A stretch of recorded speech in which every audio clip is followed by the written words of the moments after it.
Muy buenos días, Lucas, Lucía. Espero que tengan un excelente comienzo de semana y espero también que hayan cargado, si tienen auto, el tanque lleno al menos.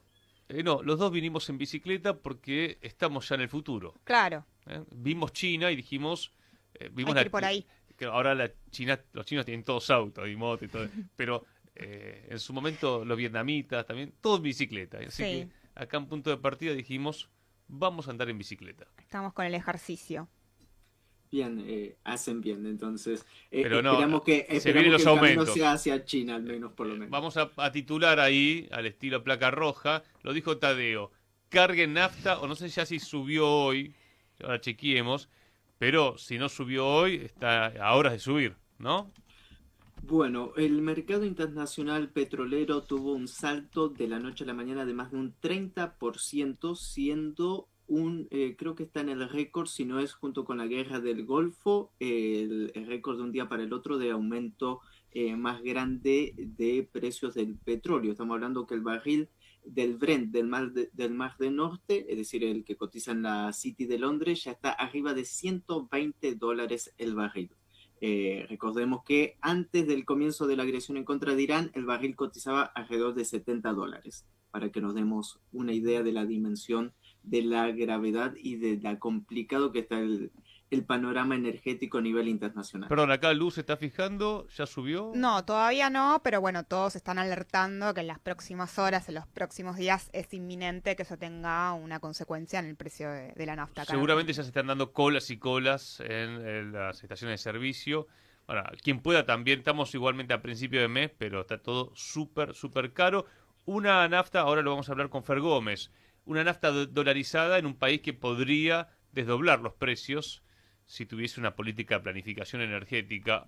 Pero volviendo a lo mundial, ¿por qué salta 30% y se compara con la guerra del Golfo? Recordemos a comienzos de los 90, tiene que ver con que el estrecho de Hormuz está, bueno, controlado por Irán, pero aparte donde no están transitando los barcos por el problema de los seguros internacionales. Explícanos todo eso, Tadeo.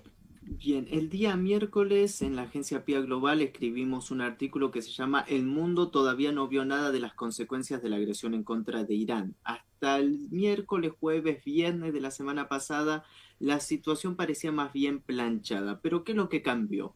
En la prolongación del conflicto, lo que Estados Unidos calculaba una guerra rápida al no serlo debido a la resistencia heroica del pueblo iraní, el cierre del estrecho de Hormuz, este estrangulamiento hacia lo energético en un ataque con drones llevado a cabo por Ucrania en contra de un barco petrolero en el mar Mediterráneo de origen ruso, lo cual obligó y hizo que Vladimir Putin diga, bueno, vamos a redireccionar el envío energético y la prioridad energética de Rusia hacia Europa. Bueno, ya no es un socio que podamos decir que nos garantice algo, entonces vamos a redireccionar hacia India, hacia China, hacia el sudeste asiático, y sumado también a lo que cometió la entidad israelí, un ataque en contra de la infraestructura energética de Irán.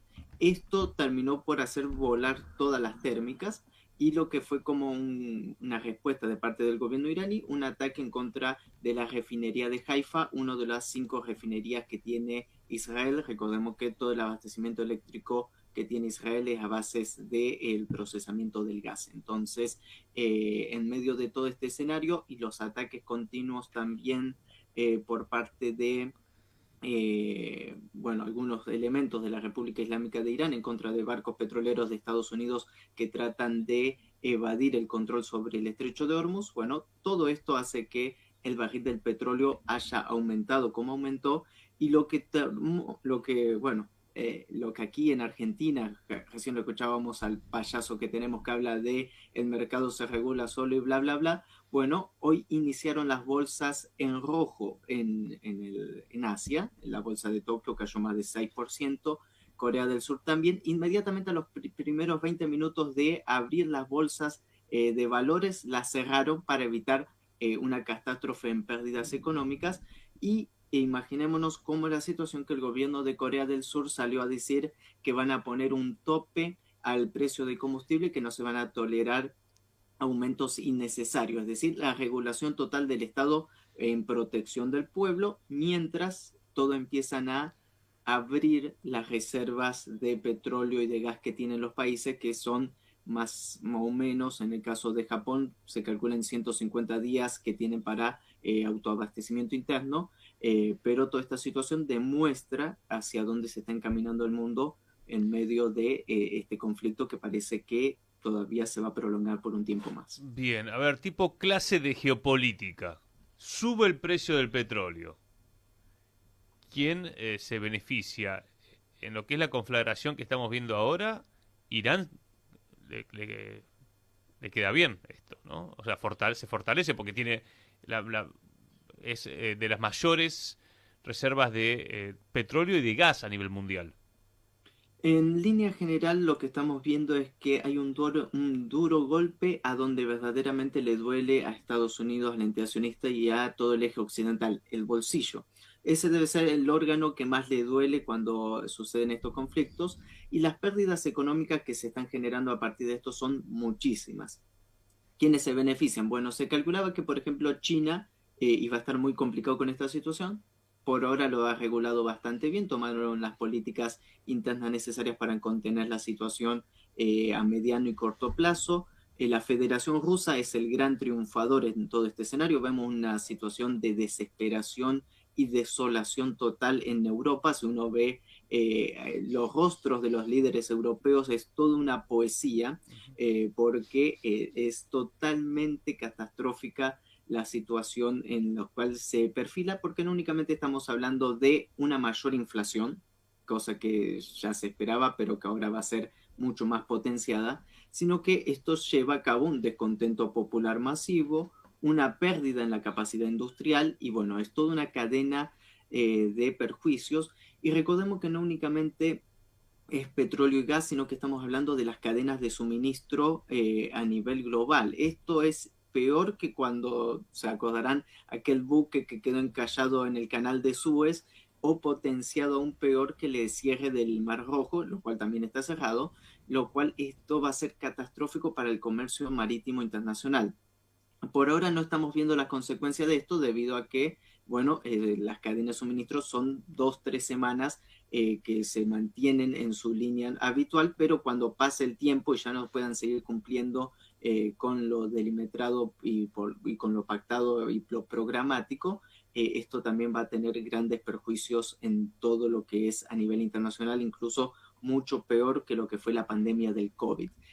Con todo esto, hay un claro debilitamiento de Estados Unidos. Ayer Donald Trump dijo, bueno, esto es un pequeño precio que tenemos que pagar por el bien del mundo, que esto que lo otro. Bueno, en realidad, internamente, incluso en Estados Unidos, esto significa más inflación, y que el galón de combustible en Estados Unidos ya se está calculando en alrededor de $4, por lo cual es una situación verdaderamente... ¿Y cuánto eh, estaba Tadeo antes? estaba un poco más de 2.25.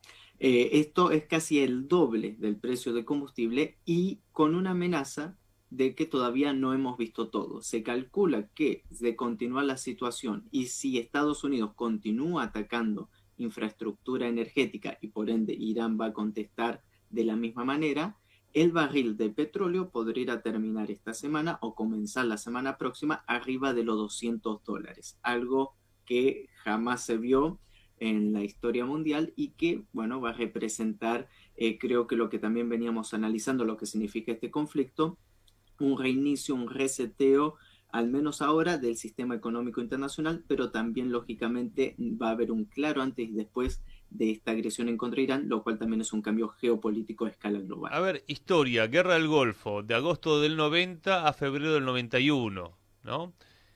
¿El barril del petróleo llegó a cuánto en esa guerra? Bien, no me acuerdo el dato preciso, pero recordemos Pero más que de 100. en más de 100 estuvo alrededor de 140, entre 120 y 140, si mal me equivoco. Pero para tener en consideración lo siguiente, esa guerra del Golfo comenzó por parte después de que, bueno, Irak interviene en Kuwait, y Estados Unidos reacciona de una manera sin esperar que la actitud iraquí iba a ser la de encender fuego los pozos petroleros. Hasta el momento no hemos visto una actitud de encender los pozos petroleros. En aquel momento fue una catástrofe por todo lo que significó que, bueno, la guerra pasó a infraestructura y economía, pero Irán no es Irak, Irán es mucho mayor en su potencial y esta catástrofe puede ser aún mucho mayor. Pero en medio de todo esto hay un raciocinio, fijémonos las reacciones de todos los países del Golfo, los cuales ninguno expresa condenas hacia Irán abiertamente y todos están muy molestos con Estados Unidos por la situación que ha llevado al borde, porque recordemos que los principales que sufren perjuicio en medio de esta situación son todos los países del Golfo Pérsico, y principalmente países como Kuwait, como Bahrein, los cuales viven a base exclusivamente 100% de lo energético y que también han sido los que más golpes han estado recibiendo por su apoyo a Estados Unidos y a la entidad sionista. Entonces,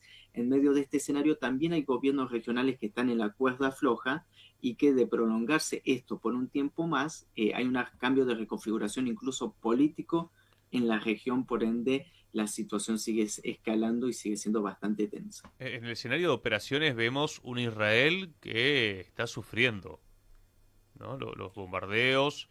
El año pasado ya vimos que la cúpula de hierro no era tan infalible como decían los israelíes. Uno se tiene que meter, después si te parece, darnos alguna recomendación de dónde ver. En Telegram y en Twitter, en X, podemos, ¿no?, saltar el cerco de los medios imperialistas, que lo que nos quieren decir es, bueno, acá el que gana la guerra es Occidente. Sí, que está No todo está, bajo control también, ¿no? claro, que está bajo control, no está pasando eso. Hay una, como diría el general Perón, la única verdad es la realidad. Y la realidad es muy distinta a la que nos cuentan los medios mainstream. Desde PIA Global, desde la semana pasada hasta estos momentos, hemos hecho un seguimiento constante de toda la situación, incluso con el evolucionar energético y ya previniendo varios de los escenarios que ya están tomando forma a estas horas. Entonces, no únicamente es análisis, sino que también es perspectiva hacia adelante de poder entender hacia dónde va el panorama. Hay una realidad, están recibiendo un duro golpe a partir de la oleada número 20 de Irán. Tanto Israel como Estados Unidos habían quedado ciegos, habían perdido más del 80 a casi el 90% de su capacidad de radares en tierra, principalmente estos sistemas llamados THAAD, que son los más tecnológicos que tiene Estados Unidos, Sí. y esto ha permitido que desde la oleada 20 hasta ahora, que ya estamos entrando en la 30, es decir, 10 oleadas continuas de misiles, más del 90% de la de eficacia por parte de los misiles iraníes. Esto lo que hizo fue que Irán tenga que reducir la cantidad de misiles que está lanzando porque como están dando en objetivos sin dificultad, bueno, no es necesario ya lanzar 3 o 4 misiles por cada objetivo. Esto demuestra una gran debilidad total estructural por parte del sistema de defensa y también lo que hemos estado repitiendo a lo largo de toda esta semana, que la infraestructura que le llevó a Estados Unidos décadas construir de contención y de todo su desarrollo colonialista en la región de Asia Occidental ha quedado totalmente neutralizado en poco más de una semana, en 10 días de conflictos. Y cuando uno ve que ahora asume Mojtaba Khamenei, perdón, digamos, la señal de Irán es vamos a fondo. ¿Cuál sería la salida? Porque Trump podría decir, bueno, ahora con él podemos Sí, negociar. claro. Es una salida posible para Estados Unidos, Como un argumento para poder irse. pero el tono de los iraníes no va en ese sentido. Un poquito de perspectiva te pido para cerrar esta nota. Bien, respecto a la elección de Mojtaba Khamenei, creo que es una elección muy certera y que demuestra también el fortalecimiento estructural interno de la política del sistema iraní, el cual no colapsó en ningún momento y hasta se da el lujo de poder elegir de manera soberana a su líder supremo. Respecto a cómo salir, bueno, cualquier locura podemos esperar de personajes como Donald Trump y de Netanyahu. Incluso no nos tiene que sorprender, como bien decías, que salga Donald Trump a decir, este tipo no se entiende de lo nuestro, vamos a hacer muy grandes negocios con esta persona y retirar todas sus unidades y decir, acá no pasó absolutamente nada y van a tener que empezar a justificar la cantidad de bajas que están teniendo y que están, bueno, cajoneadas y ¿Cuántas archivadas. ¿Cuántas bajas Según tiene las Estados fuerzas Unidos? iraníes, estamos hablando de más de 600 bajas de Estados Unidos, lo cual se corresponde con la situación en sus más de 20 bases militares que han sido totalmente arrasadas, los cuales por imagen satelital las podemos ver. Esos son extraoficialmente, Estados Unidos hasta el momento reconoce alrededor de 10 bajas y que incluso es un duro golpe sin tener en cuenta otros datos que todavía están circulando. Esa sería una de las salidas, pero creo que sería la salida más elegante de Estados Unidos en esta situación y la menos penosa. Hay que ver cómo se va a ir acomodando los melones con la marcha, pero a la misma vez, delante de un Donald Trump totalmente ido de su raciocinio y de un Netanyahu que quiere salvarse de la cárcel, bueno, son capaces de todo para mantener este conflicto. A la misma vez hay que tener en cuenta el estado profundo de Estados Unidos, qué es lo que va a hacer con Donald Trump, y el estado profundo de la entidad que va a ser con Netanyahu, el cual nuevamente puso en riesgo y está poniendo en riesgo la existencia de aquella entidad ficticia en la región. Por ende, creo que sería dentro del control de daño sistémico quienes tendrían que pagar los platos rotos de esta situación. Tadeo, gracias. Fuerte abrazo, que tengan excelente comienzo de semana y bueno, nuevamente a repetir la placa roja, a cargar combustible.